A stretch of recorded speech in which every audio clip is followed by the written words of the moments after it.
Hello everyone, எல்லாருக்கும் வணக்கம். Welcome back to my channel. இன்றைக்கி நம்ம சேனலில் 5 நிமிஷத்தில் பிஸியான மார்னிங்கில் ஒரு ஹெல்த்தியான பிரேக்ஃபாஸ்ட் எப்படி செய்கிறதுன்னு பார்க்கலாம். இந்த பிரேக்ஃபாஸ்ட் வந்துட்டு 5 மினிட்ஸில் செஞ்சிடலாம். ஆனால் டேஸ்ட் ரொம்ப நல்லாயிருக்கும். கண்டிப்பாக வீட்டில் ட்ரை பண்ணுங்கள் அண்ட் வீடியோவை மறக்காமல் லாஸ்ட் வரைக்கும் பாருங்கள். இந்த பிரேக்ஃபாஸ்ட் ரெசிபி செய்கிறதுக்கு ஒரு மிக்சிங் பவுலில் 1 கப் அளவுக்கு கோதுமை மாவு சேர்த்துக்கலாம். அண்ட் ஒரு 2 டேபிள் ஸ்பூன் அளவுக்கு ரவா.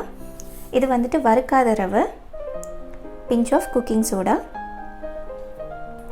இந்த ரெசிபிக்கு தேவையான அளவுக்கு உப்பு. ஒரு 1/4 டீஸ்பூன் அளவுக்கு மஞ்சப்பொடி. ஒரு பச்சை மிளகாய் நல்லா ஃபைனாக சாப் பண்ணதை ஆட் பண்ணிக்கலாம். இப்போ இது எல்லாத்தையும் சேர்த்து ஒரு தடவை நல்லா மிக்ஸ் பண்ணி விட்டுடலாம். இது வந்துட்டு ரொம்ப ஈஸியான ஒரு ரெசிபி. 5 நிமிஷத்தில் வீட்டில் செஞ்சிடலாம். கண்டிப்பாக வீட்டில் ட்ரை பண்ணுங்கள். இதே மாதிரி நான் நிறைய ஈஸியான பிரேக்ஃபாஸ்ட் ரெசிபீஸ் நம்ம சேனலில் போஸ்ட் பண்ணியிருக்கேன். கண்டிப்பாக அதையும் போய்ட்டு மறக்காமல் செக் பண்ணுங்கள். நான் உங்களுக்கு அதோட லிங்க் எல்லாம் டிஸ்கிரிப்ஷனில் கொடுக்குறேன். அதே மாதிரி அதை என் ஸ்க்ரீனில் கூட கொஞ்சம் ரெசிபீஸ் உங்களுக்காக நான் டேக் பண்ணுறேன். அதையும் செக் பண்ணிக்கோங்க. எல்லாத்தையும் சேர்த்து ஒரு தடவை நல்லா மிக்ஸ் பண்ணியாச்சு. இப்போ இது கூட நம்ம தண்ணி ஆட் பண்ணிக்கலாம். தண்ணி சேர்த்து நல்லா திக்கான பேட்டர் ஆகிற அளவுக்கு இதை மிக்ஸ் பண்ணிக்கலாம். கட்டி இல்லாமல் மிக்ஸ் பண்ணி எடுத்துக்கோங்க. அண்ட் சேனல் ஃபர்ஸ்ட் டைம் பார்க்குறவங்க மறக்காமல் சேனல் சப்ஸ்கிரைப் பண்ணி நோட்டிஃபிகேஷன் ஆன் பண்ணிக்கோங்க.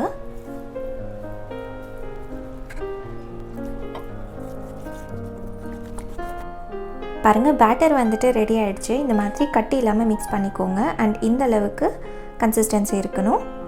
இப்போ நம்ம இதுக்கு தேவையான வெஜ்ஜீஸ் எல்லாம் ஆட் பண்ணிக்கலாம். உங்கள்கிட்ட எது இருந்தாலும் நீங்கள் ஆட் பண்ணிக்கோங்க. நான் கேரட் ஆட் பண்ணுறேன், நல்லா ஃபைனாக சாப் பண்ணுது. கொஞ்சமாக ஸ்ப்ரிங் ஆனியன் கலர் அண்ட் ஃப்ளேவருக்காக. அண்ட் ரொம்ப ஃபைனாக சாப் பண்ண ஆனியன். எல்லாமே 1/4 கப் அளவுக்கு நான் ஆட் பண்ணியிருக்கேன். இது இன்னொரு தடவை நம்ம நல்லா மிக்ஸ் பண்ணிக்கலாம். இதோட ஸ்பெஷாலிட்டி என்னென்னா, இதுக்கு சைட் டிஷ் எதுவுமே தேவையில்லை. ஜஸ்ட் நீங்கள் சைடில் கொஞ்சமாக டொமேட்டோ சாஸ் வச்சு சாப்பிட்டிங்கன்னா அவ்வளோ டேஸ்டியாக இருக்கும். அண்ட் நான் சொன்ன மாதிரி லிட்ரலி ஜஸ்ட் 5 மினிட்ஸ் தான் டைம் எடுக்கும். ஸோ கண்டிப்பாக வீட்டில் ட்ரை பண்ணுங்கள்.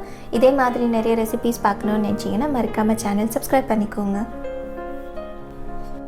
நான் வந்துட்டு இன்றைக்கி இது தோசை மாதிரி தான் ஊற்றி எடுக்க போகிறேன். உங்களுக்கு டைம் இருந்துச்சுன்னா நீங்கள் இதை பணியாரம் மாதிரி செஞ்சு சாப்பிட்டிங்கன்னா கூட ரொம்ப டேஸ்டியாக இருக்கும்.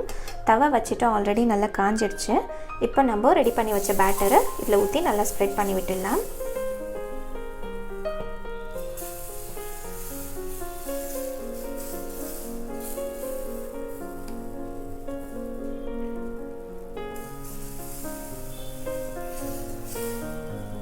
பேட்டர் இந்த மாதிரி ஊற்றிட்டு மேலே லைட்டாக நம்ம ஆயில் ஆட் பண்ணிக்கலாம். நீங்கள் ஆயில் வேண்டான்னு நினச்சிங்கன்னா இதுக்கு கீ கூட ஆட் பண்ணிக்கலாம்.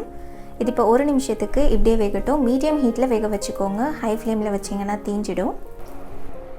பாருங்கள், இது ஒரு சைடு நல்லா வெந்துருச்சு. நம்ம இன்னொரு சைடு திருப்பி போட்டுடலாம். திருப்பி போட்டு இன்னொரு 30 செகண்ட்ஸ்க்கு நம்ம இதை மீடியம் ஹீட்டில் வேக வச்சு எடுத்துக்கலாம். இந்த தோசை வந்துட்டு சூப்பராக வெந்துருச்சு 2 சைடுமே. இது இப்போ நம்ம தவாலேருந்து எடுத்துடலாம். எல்லா தோசையும் இதே மாதிரி சுட்டு எடுத்துக்கலாம். பாருங்கள், ஜஸ்ட் 5 மினிட்ஸ்க்குள்ளே ரொம்ப ஹெல்தி அண்ட் டேஸ்டியான பிரேக்ஃபாஸ்ட் வீட்டில் ரெடி ஆகிடுச்சு. கண்டிப்பாக இந்த ரெசிபியை வீட்டில் ட்ரை பண்ணுங்கள். ட்ரை பண்ணி பார்த்துட்டு உங்களோட ஃபீட்பேக்கை மறக்காமல் காமெண்ட்டில் சொல்லுங்கள்.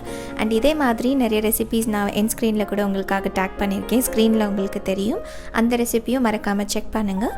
வேற ஒரு ஈஸியான ரெசிபியோட பார்க்கலாம். until then take care.